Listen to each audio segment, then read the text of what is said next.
Hello guys, तो कैसे हैं आप। आपने अब तक देख लिया होगा कि जो हमारा जो वागलिंग का स्कूल है वो जो कंपटीशन था वो जीत चुका है, और वागलिंग अब हमारे जो अपने घर है वो आ चुका है। और उसके बाद उसके जो एग्ज़ाम आने वाले होते हैं तो वो स्टडी कर रहा होता है।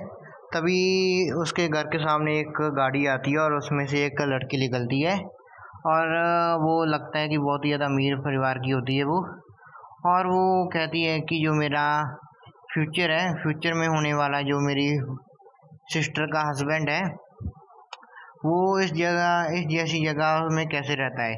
तभी उसका जो होता है सिक्योरिटी गार्ड वो कहता है कि मिस आपको धीरे बोलना चाहिए, क्योंकि ये एक इमोर्टल का घर है और बहुत ही ज़्यादा पावरफुल है, तो आपको ध्यान देना चाहिए। तभी वो कहती चलो ठीक है, और वो कह जाने लगती है, कहती है कि मैं उसको ये गिफ्ट है वो दे कर आती हूँ। और वो तभी वो जाने लगती है हमारे वागनिंग के घर के पास, और हमारी जो पेंसिल इरेजर होती हैं उसका रास्ता रोक लेती हैं और कहती हैं कि तुम कौन हो, अब आगे। तभी वो जो लड़की है वो कहती है कि यहाँ पर मैं गिफ्ट्स देने आई हूँ। और इसे देखकर दोनों हैरान होती हैं और वो कहती हैं कि जब पिछली बार एक आदमी आया था उसने बॉम्ब्स दिए थे हमें और ब्लेड्स भी दिए थे, और ये कह रही है कि ये गिफ्ट देने आई हैं। तो और वो कहती है कि जो सोच रही होती है कि मुझे माफ़ करना, जो मेरे गिफ्ट हैं वो बहुत ही ज़्यादा मामूली हैं। तभी हमारी पेंसिल रेजर कहती हैं कि पर कैसा भी हो, आप हमारे मास्टर को डिस्टर्ब नहीं कर सकते, वो अभी पढ़ रहे हैं। और वो अपने जो मन में कहती है कि क्या तुम्हें समझ में नहीं आ रहा मैं क्या कह रही हूँ, कुछ भी हो जाए मैं उसे डिस्टर्ब करूँगी। और तभी वो एक पिल निकाल कर अपने मुंह में डाल लेती है, और उसका जो गार्ड है वो कहता है कि माय लेडी आपने ऐसा मत कीजिए। और तभी वो एक बिल्ली बन जाती है, और इसे देखकर हमारी पेंसिल रेजर जो हैरान होती हैं। और वो कहती है कि अब मैं बताऊंगी तो तुम दोनों को एक लेसन सिखाती हूँ कि किसी के रास्ते में नहीं आना चाहिए। और हमारी वो पेंसिल और रेजर पर हमला कर देती है।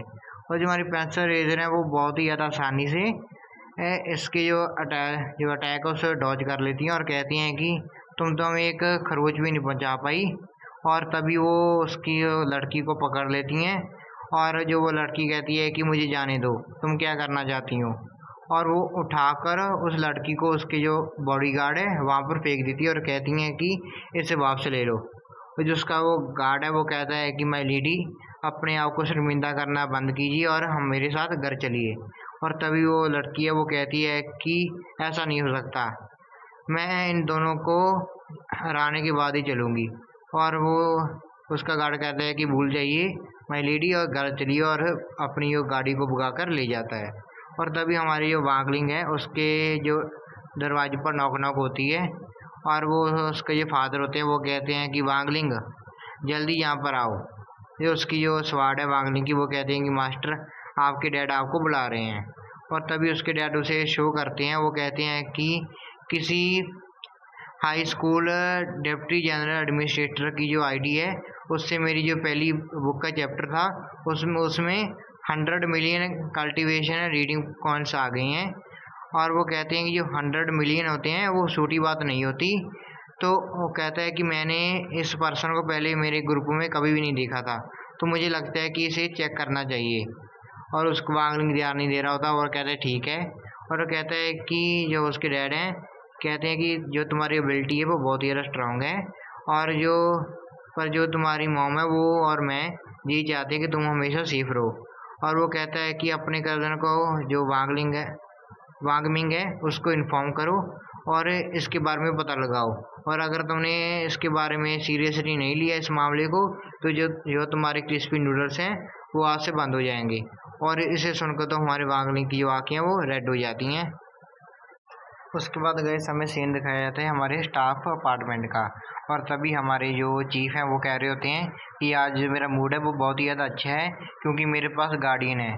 और कहते हैं कि जो मेरे टीचर हैं उनकी गाइडेंस के बदले मैंने उन्हें छोटा सा एक गिफ्ट दिया ताकि वो मेरे जो टीचर हैं मुझ पर एक प्राउड फील कर सके। और वो सोचते हैं कि कोई हैरानी की बात नहीं है कि जो जाओ फैमिली है तो उसकी जो सिस्टर हैं वो उन्होंने मुझे जो अंकल डार्कनेस दिया है गार्डियन के तौर पर। और कहते हैं कि वो बहुत ही ज़्यादा अच्छी हैं मेरी आइडेंटिटी को छुपाने के लिए। और उन्होंने मेरे जो टीचर हैं उन्हें एक रिवॉर्ड भी दे दिया 100 मिलियन का एक दहेज के रूप में। वो कहते नहीं नहीं, मतलब एक रिवॉर्ड के रूप में। और तभी वो कहते हैं कि जो गार्डियन होता है हर एक जो फैमिली के सक्सेसर के पास 3 टाइम होते हैं जब वो अपने गार्डियन से विशेष मांग सकते हैं। और अगर वो उनकी जो कैपेसिटी के अंदर हुई तो वो पक्का पूरी कर देंगे। और कहते हैं कि जब जो जाइंट फ्रॉग का जो एक्सीडेंट हुआ था तो मैंने अंकल डार्कनेस की मदद ली थी ताकि मैं अपने टीचर की आइडेंटिटी के बारे में पता कर पाऊँ।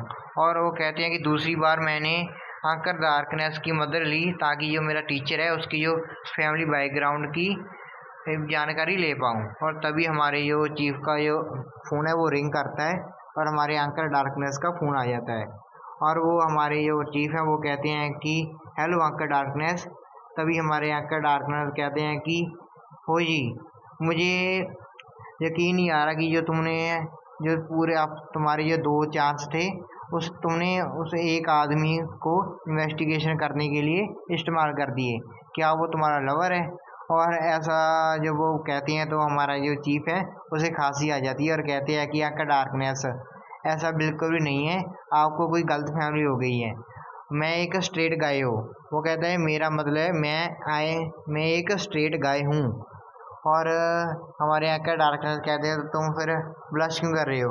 और तभी वो खून से ही उसके मुंह पर एक जो ब्लड है वो थूक देते हैं। और हमारा जो चीफ है वो कहते हैं कि ऑथर क्या तुम मेरे साथ मजाक कर रहे हो? और वो कहते हैं कि आपका डार्कनेस ये 20th सेंचुरी है और जहाँ पर सभी लोग ओपन माइंडेड हो गए हैं कि उन्हें कोई फ़र्क नहीं पड़ता, वो किसी के साथ रिलेशन बना सकते हैं किसी के साथ भी। और इस बात पर आपको मेरे मुंह पर ब्लड ठोकने की ज़रूरत नहीं थी। और कहते हैं कि और वैसे भी ये बात झूठी है तो आपको ऐसा नहीं करना चाहिए था। और तभी हमारे वहाँ का डार्कनेस कहते हैं कि चलो ठीक है, कोई बात नहीं, जो मैंने तुम्हारे सिम कार्ड पर एक सिम कार्ड छोड़ दिया तुम्हारे लिए ताकि अगर तुम्हारे पास कोई भी खतरा आए जो तुम्हारी ज़िंदगी ले सके तो कम से कम वो तुम्हें एक जिंदा तो रख सकेगा। और वो कहते हैं कि मुझे कोई फ़र्क नहीं पड़ता कि तुम्हारा रिलेशन उस पर्सन के साथ क्या है, पर मैं इच्छा करता हूँ कि तुम जो उसके साथ अब दूरी रहना उससे।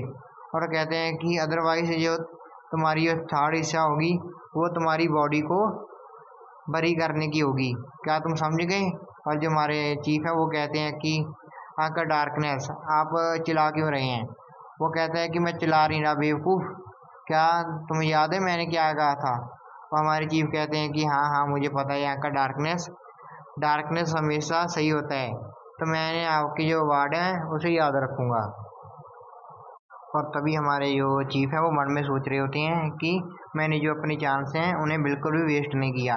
जो मेरे टीचर है वो बहुत ही ज़्यादा पावरफुल हैं, यहाँ तक कि जो मेरे अंकल डार्कनेस हैं वो भी उनसे डरते हैं। उसके बाद हमें सीन दिखाया जाता है, एक एक्सपेरिमेंटल लैब होती है माउंटेन में, और वो हमारे अंकल जो डार्कनेस वो फ़ोन काट देते हैं और घबराते हुए कहते हैं कि जो भी मोटर चाहते हैं वो मैं करूँगा, मैंने आपने जैसा रिक्वेस्ट की थी मैंने वैसा कर दिया, और मैंने जो रिकॉर्डिंग है वो भी रीड कर दी। और तभी हमारा जो वागलिंग है वो कह रहे हैं ठीक है। और इसके साथ गाइस ये हमारा एपिसोड ख़त्म हो जाता है। आगे आपको देखने को मिलेगा कि जो हमारा इमॉर्टल लिंग है अंकल डार्कनेस के साथ क्या करता है, और आगे आने वाले एपिसोड बहुत ही ज़्यादा इंटरेस्टिंग होने वाली हैं। तो मैं होप करता हूँ कि आप इन एपिसोड को लाइक करेंगे। Thank you guys. और आपको अगर मेरा चैनल की वीडियो अच्छी लगती हैं तो आप इस चैनल को सब्सक्राइब भी कर सकते हैं ताकि आप आगे आने वाली वीडियोस को देख पाएँ।